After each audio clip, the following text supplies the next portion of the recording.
Hi friends, ఈరోజు పచ్చి చేపలు పులుసు చేస్తున్నాను. లైట్గా బామ్మ చేసినట్టు డైరెక్ట్గా కలిపి పెట్టుకుందాం. ఎలాగో చూద్దారా. దీంట్లోకి ఫస్ట్ అయితే మనం మసాలాలు, శనగపప్పు, ఎండు కొబ్బరి, ఎల్లిపాయలు, కరివేపాకు, అల్లం ఇవన్నీ పేస్ట్ చేసి పెట్టుకుందాం. చేపల్లోకి కొంచెం చింతపండు నానబెట్టా. ఇప్పుడైతే మొత్తం ఫస్ట్ మ్యాగ్నేట్ చేసుకుందాం.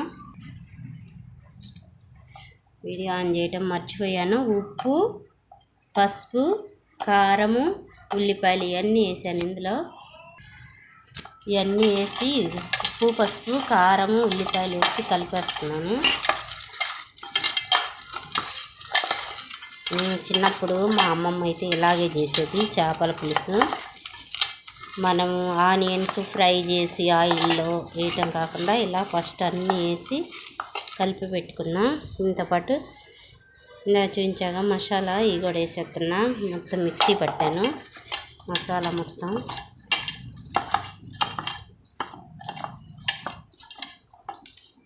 అప్పటికప్పుడు అల్లము, ఎల్లిపాయలు, ధనియాలు బాగా మిక్సీలో, ధనియాలు వేయలేదండి లాస్ట్ వేద్దామని.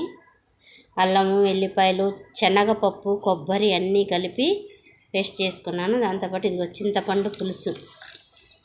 దీంట్లో అన్నీ వేసేసి ఒక్క ఆయిల్ వేయాలి. పొయ్యి మీద పెట్టేటప్పుడు ఆయిల్ వేసుకుందాం. ఉండండి. దీంట్లో మనం చేపల పులుసు ఏమేమి వేయాలి అన్నీ వేసేసాను.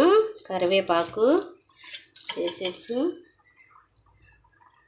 సరిపడా ఆయిల్ వేసుకొని జస్ట్ ఒక్క 10 నిమిషాలు ఉడకనిస్తే చాలు. కూర అయితే రెడీ అయింది. రెడీ అయినాక చూద్దాం.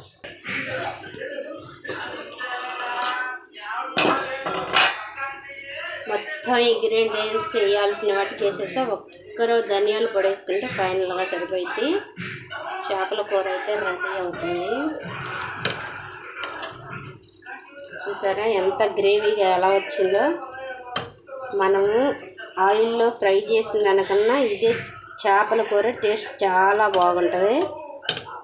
ఎప్పుడైనా ఇలా ట్రై చేయండి.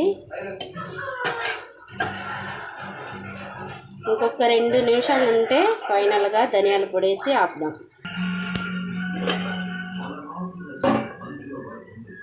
బాగా ఉడికేసింది, మొత్తం అయిపోయింది. కొంచెం ధనియాల పొడి వేస్తున్నా. చేపల పులుసు అయితే రెడీ. వేడి వేడిగా అన్నంలో సర్వ్ చేసుకుంటే ఇక చేపల పులుసు అదిరిపోయిద్ది.